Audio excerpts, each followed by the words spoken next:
The situation in the southern bridgehead continues to deteriorate for the Russian occupation troops. First, they are unable to fully manage forward units due to serious risks to headquarters and command posts in the near-fire zone. This forces the Russian troops to place these facilities, to put it mildly, outside the main operational zone, which has its own negative impact on the effectiveness of command and control. Second, logistics continue to be wanting, and the supply system, despite the 24/7 reverse loading of the Crimean Bridge railway artery, does not fully support this group of troops.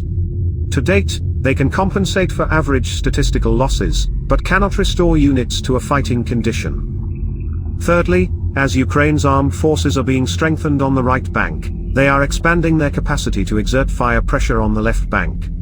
In other words, the high-risk zone, let's call it that, for Russian troops is expanding every day. And this, in turn, has an additional impact on the management and support system. I would like to note that similar conditions on the right bank have been formed by the armed forces of Ukraine for the occupiers for months. On the left bank, after the flight of Russian troops from the right bank, they have already been formed at the initial level and with every day only speeds up their full-scale creation. Conclusions, corresponding. All processes on the left bank will flow much faster than on the right. And this is already clearly visible. At the same time, British intelligence said that the Swatov direction is probably the most vulnerable to the Russian armed forces at the moment. The occupiers continue to build fortifications, but they may be filled with mostly ill-trained mobilized ones.